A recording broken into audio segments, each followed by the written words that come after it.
special episode, kind of rant episode of Federico Talks Watches. Today, I want to talk about new buyers and new collectors trying to get good deals on vintage. Something that I don't think mixes particularly well. And of course, before we get started, I'm wearing my vintage Atlantic World Master in honor of this video. Not an expensive piece, but really, really beautiful. And of course, a quick shout out to my website, delraywatch.com. Link in the description below. I just got in a bunch of cool watches. I have a couple of very hot Bell & Rosses, a grand Seiko with a fully automatic high beat movement, and for you vintage style lovers, I still have the orange dial Doxa sub. And of course, I just got in another Peter Speakmarin as well, because the old one actually just sold. So all that and more at Delray Watch Supply, delraywatch.com. But anyway, let's get right into the meat and potatoes of this topic. The vintage watch world. I mean, it's really hard because it's full of little nuances that require a lot of experience to know about. And these little nuances can make the difference from one piece being $2,000 to one piece being $10,000. And that's in the same model. So one little piece of advice, it's pretty obvious to me, but I'm surprised how many people still haven't gotten this yet, that I want to give you guys is if you're a new collector, or if you don't know what you're doing in the watch world, then stop hunting for these vintage bargains on eBay. I've got at least 6 or 7 people that send me messages that say, "Hey Fed, I found a great deal on this Pepsi. It's only $6,000.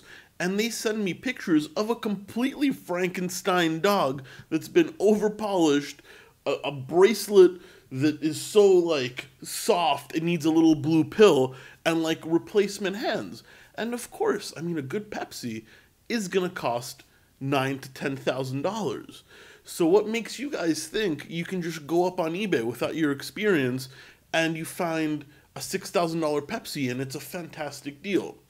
Now, I don't mean to sound salty. It's just one of those things where it's just a stupid idea. I mean, if you're a new watch collector, I'm not saying don't buy vintage.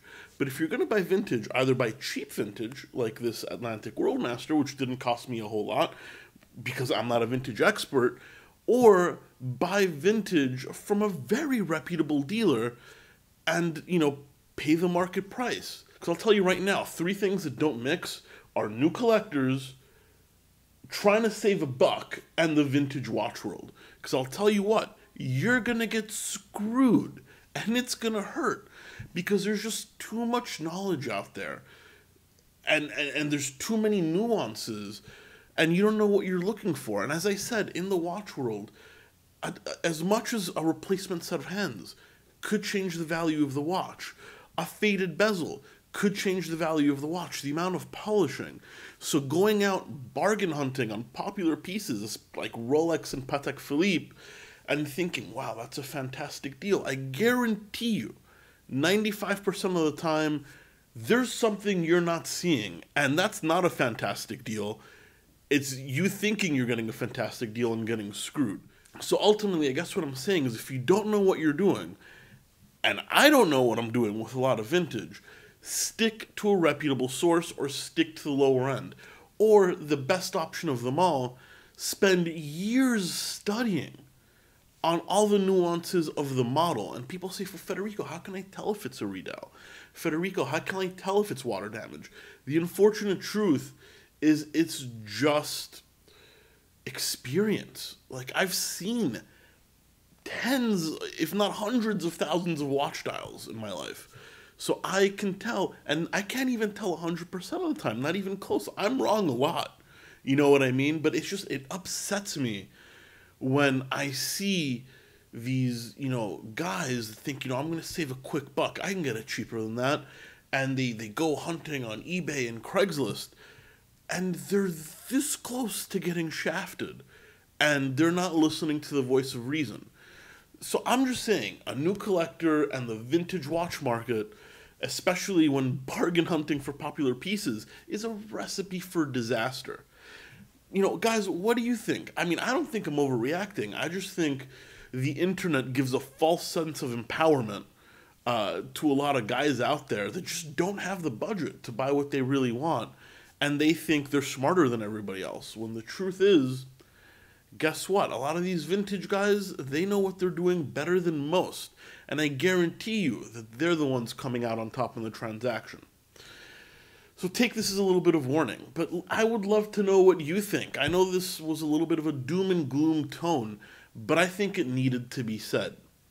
Guys, thank you for sticking around for another episode of Federico Talks Watches. Please don't forget to like and subscribe if you enjoyed it. It really does help. And of course, check out delraywatch.com if you want to buy, sell, trade, or repair a watch. Thank you so much, and I'll catch you in the next one. Take care.